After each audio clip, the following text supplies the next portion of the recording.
জাতীয় নির্বাচনটা সামনেই হোক, ডাকসু নির্বাচনটা পরেই হোক। এখন যদি ডাকসু নির্বাচন আপনারা দিতে চায়, যারা দিচ্ছে আমি জানি না, এটা এখন দেওয়াটা ভুল হচ্ছে। জাতীয় নির্বাচন হয়ে গেলে দেখা গেল যে সরকার পক্ষ সেটাকে নিজের মতো করে নির্বাচন চিন্তা ভাবনা করে। জাতীয় নির্বাচনের পরই একটা সুষ্ঠু এবং নিরপেক্ষ ডাকসু এবং রাকসু নির্বাচন হতে পারে বলে আমি মনে করি। সেক্ষেত্রে যদি ডাকসু নির্বাচন হয় তাদেরও নেগেটিভ থটটাই বেশি আসবে। এই সংস্কার বা নির্বাচনের আগে এসব বিষয়গুলো আমরা চাচ্ছি না। আগামী জাতীয় সংসদ নির্বাচনের আগেই ডাকসু সহ বিভিন্ন নির্বাচনের আয়োজন করা হচ্ছে। এ নিয়ে কি ভাবছে নীলফামারীর সাধারণ মানুষ? কালের কণ্ঠের বিশেষ আয়োজন জনতার কণ্ঠে আজ আমি তা তুলে ধরবো আপনাদের সামনে। এছাড়াও আপনিও জানাতে পারেন আপনার স্বাধীন ও নিরপেক্ষ মতামত। সঙ্গে আছে আমি নাঈম শাহ।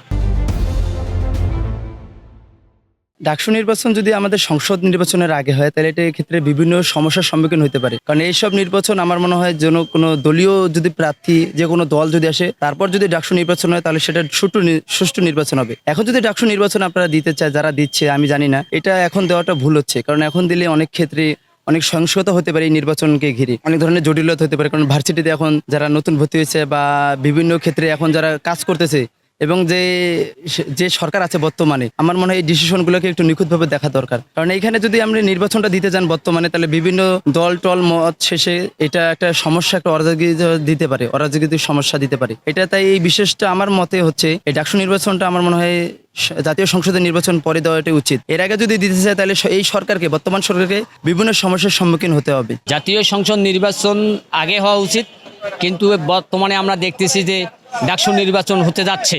এই ডাকসু নির্বাচনটা যদি সঠিকভাবে সমাপ্ত করতে পারে, তাইলেই বুঝবো যে প্রশাসন এবং নির্বাচন কমিশনার কতটুকু ফিট। এটার উপরে নির্ভর করবে জাতীয় সংসদ নির্বাচন করার জন্য প্রস্তুতি। দেশে যে আইন শৃঙ্খলার পরিস্থিতি, আমরা চাচ্ছি জাতীয় নির্বাচনটা সামনেই হোক আর ডাকসু নির্বাচনটা পরেই হোক। কারণ এদেশে অনেক অরাজকতা সৃষ্টি হইতেছে। আমরা স্বাধীনভাবে এদেশে বাঁচতে চাই।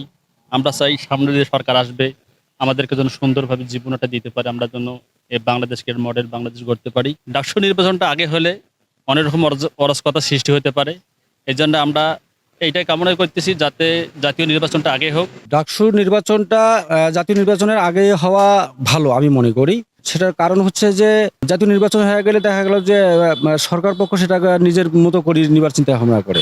দেখছি যে ছাত্র সংসদের নির্বাচনের যে বিষয়গুলো আসছে, তো সেটা আসলে ছাত্ররা সবাই চায়, আমাদের সকলেরই দাবি থাকে যে একটা ছাত্র সংসদ নির্বাচনের। কিন্তু এই উদ্ভূত পরিস্থিতিতে যেটা আমরা দেখছি যে জাতীয় সংসদ নির্বাচন নিয়ে যে একটা সংশয় দেখা দিয়েছে বা অনেকের অনেক দাবি থাকছে, যেমন কেউ দাবি করছে যে তারা স্থানীয় নির্বাচনটা আগে দিতে চাচ্ছে, স্থানীয় সরকার নির্বাচনটা, কিংবা কেউ বলছে যে আগে সংস্কার তারপর নির্বাচন। তো এই সময়টাই এসে এরকম একটা জিনিস আসলে আমাদের মনে খুব সংশয়ের জন্ম দেয়।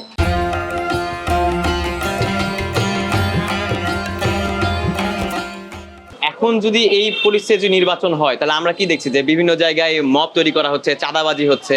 তো এই মানুষগুলা যদি দেখা গেল নির্বাচনে দাঁড়ালো, তাহলে এদেরকে তো লাইসেন্স দেওয়া হয়ে যাবে, এদেরকে বোঝা দেওয়া হবে যে তারা যেই অপরাধগুলো ঘটাচ্ছে সেটা যাতে তারা আরো বাড়িয়ে নিতে পারে, এরকম একটা বোঝা হয়ে যাবে। জাতীয় নির্বাচনের আগে যদি রাকসু বা ডাকসু নির্বাচনটা হয়, ছাত্র সংসদ নির্বাচন যদি হয়, সেক্ষেত্রে আমার মতামতটা হচ্ছে এরকম যে বাংলাদেশে জুলাই গণ অভ্যুত্থান পরবর্তী সময়ে আমরা দেখেছি যে আওয়ামী লীগের দোসরদের এখনো পর্যন্ত বিচারের কোনো কার্যক্রম চালু হয় নাই।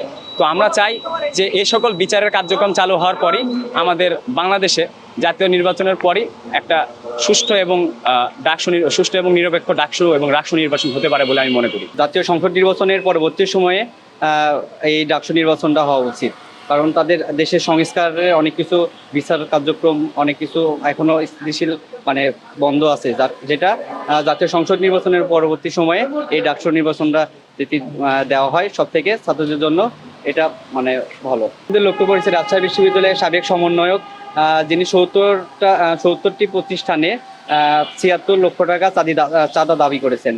তো সংসদ নির্বাচনের আগে যদি এই পরিস্থিতি চলতে থাকে, এটা আসলে পরিস্থিতি নিয়ন্ত্রণে আসা সম্ভব হবে না। তাই আমরা জরুরিভাবে জাতীয় সংসদ নির্বাচনের পরবর্তী সময়ে এই জাতীয় সংসদটা নির্বাচিত হওয়াটা খুব জরুরি বলে মনে করছি। জাতীয় নির্বাচন আগে যদি ডাকসু নির্বাচনটা হয়, আমরা দেখেছি যে বৈষম্য বিরোধী ছাত্র আন্দোলনের মতো বানারও কলঙ্কিত হয়ে যাচ্ছে।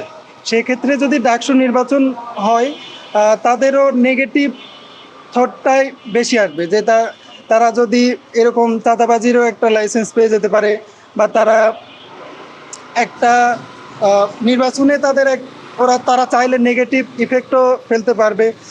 পজিটিভ কিছু দিকও আছে, আমি যেটা থিঙ্ক করতেছি পজিটিভের চেয়ে নেগেটিভ দিকগুলোই বেশি উঠে আসবে। ডাকসু, রাকসু, চাকসু এসব ছাত্র সংসদ নির্বাচনের হচ্ছে রোডম্যাপ বা হচ্ছে তারিখও ঘোষণা করার কথা আমরা জানতে পেরেছি, কিন্তু এই সংস্কার বা হচ্ছে নির্বাচনের আগে এসব বিষয়গুলো আমরা হচ্ছে চাচ্ছি না। কারণ বিগত 17 বছরে যে স্বৈরাচারের একটা প্রভাব ভার্সিটিগুলো বা শিক্ষা প্রতিষ্ঠানগুলোতে আছে, সেসব এখন পর্যন্ত বিতাড়িত হয়নি, বা গণতান্ত্রিক সরকার ব্যতীত এইসব সংস্কার মূলত করাও সম্ভব নয়। এসব বিষয়ে সাধারণ শিক্ষার্থীর মনে এখনও সংশয় জাগে যে হচ্ছে যদি হচ্ছে কোনো স্বৈরাচার যদি আভা মাথা চালাতে ওঠে, উপদেষ্টা মণ্ডলীতে যারা এখনো বসে আছে তাদের উচিত এসব সুষ্ঠু তদন্তের মাধ্যমে জাতীয় সরকার গঠন করবে এবং জনগণ যাকে চায় তার মাধ্যমে যেন হচ্ছে বাংলাদেশের গণতান্ত্রিক অধিকারটা ফিরে আসে এবং নির্বাচনের প্রক্রিয়াটা সম্পূর্ণ হয়।